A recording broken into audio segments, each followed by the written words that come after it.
What's up, Manny here. I was doing a live stream and someone asked the question, like, they go, everything just kind of came up. We were like, oh, he had bought like this tool to help get the bead on, or yeah, it is the bead, I guess, right? I don't know what it's called. Anyways, just to get the tire on, basically the rim, because it was a super tough tire. So luckily, when you ride gravel and you have big 43s like or 42s like this, don't really need a lot of work.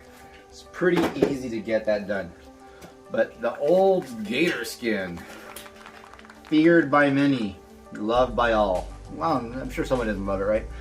But long short, Gatorskins can be kind of tough to get on. So I'm gonna do a very basic how to install a tire, especially a stubborn tire. Now there's no way I know that this tire is gonna be stubborn, but I'm gonna give all the same tips I would as if it was stubborn, because that helps. All right, so step one, I like to get my tube ready.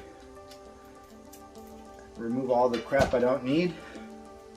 Open it up and add some air.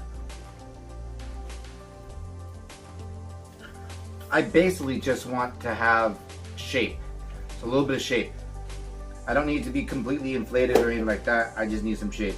Second is you gotta realize which way your wheel is going. So for me, because I have this set up properly, I know that the wheel goes that way, right? If you don't know and you have no idea, sometimes the rim tells you, a lot of times it does not. Sometimes you could look at the logo on the hub and it should be facing you, ideally, but I recently got a pair of rims. It was the opposite, so whatever, you never know. Long or short doesn't really matter too much on the front wheel. Then you look at your tire, and this is the hard part. Which way is forward on this one? Well, that's a tough question, right? Pro tip on a Continental Gatorskin or GP, the little area goes forward. So if you look at that right there, there's a small and the big side. Well, the little one goes forward. Another big tip I highly recommend is, and it's not my tip, someone gave me this information, I'm just sharing it, right? This is where my valve's gonna go, right? I like it so that the logo of the tire, whatever it is, sits center on there. Why? Because it adds 2 watts. No, it doesn't, I'm just kidding. But it does make it easier for when you're looking to put air in the tire or add it. So I like that. So me, I start bottom and work my way up, hooking the bottom towards the center of the rim, and then go up. So by center, I mean center of this right here. That's the center for me. So I'm getting that in, get one side on. Now I got one side, I'm good, right? One side in. Now I go to my partially inflated inner tube. Stick that through on one side. Pull the lip over the tube, and now all I'm gonna do is shove the inner tube into the tire. I don't care about the rim just yet. I'm sticking it in the tire. Nice and easy. Now that it's in the tire, I'm gonna do like a scoop technique. If this was my tire and the tube's right here, I'm basically scooping the inner tube into the rim, the inside of the rim, which is basically this part right here. That's where I want the inner tube. So I start at the bottom, start scooping it, turn around. The goal here is to have the inner tube completely inside where the rim is, so that there is no part of that tube that's sticking outside of this rim part right here. So basically that helps make sure I don't pinch. Now that I have everything there, give it a little shake, and I do mean it, I'm not kidding, the shake helps.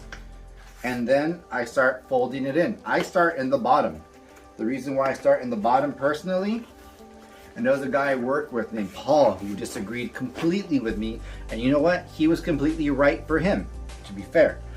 I like it so that I make sure I don't pinch at the end. He likes going the other way because that's the part that's going to have the most slack. But with my tricks, the way I do it, I don't worry about that. Because, oh, perfect, look at that. This is where people start having nightmares and they start like shaking and drinking alcohol in large amounts because they're so frustrated when they see this lip. Well, not anymore. I'm going to pinch the bottom. and pinch the entire tire. Just pinch it through the center. And already my lip's gotten better. That's not as bad. Now that I pinched it, I'm gonna lean over again and pull. And already the job's done. From a bunch to nothing, just by doing those two simple things. But that's not where I'm done now. I grab the valve and I hold the tire and I push it up. This part right here is the main part. If you do everything differently and you like your way better, I highly recommend you do this part. By pushing that up, because I end here and I push this up, now I know for certain that my tube is not gonna get pinched right here. Because I pushed it up, I know for a fact that this area is safe. And now I can pump slowly but confidently. To be fair, I'd probably just gonna pump it up. But if you're not sure about the job you've done so far, put your tire down and then kind of do a little pinch. I'm doing basically this. What I'm looking for is daylight. I want to see some of the bottom of the rim, the inside of it, the inner part of the rim. I want to make sure that all the way around when I do this, all I see is the rim and I do not see any inner tubes hanging out. Because if I were to see inner tube when I do this, that's exactly where it's gonna pinch. Do one side, I'll look real quick, do the other side. Looks good to me. We're ready to pump up. I probably do this, and then now the thing's to be pumped in the next shot. But actually, I'm not gonna do that because I'm gonna put a whole different tire on it because this is for my suicide machine and it needs the 42. But those are my tips. I hope that they help you, and you know, have fun and ride your bike. Later on.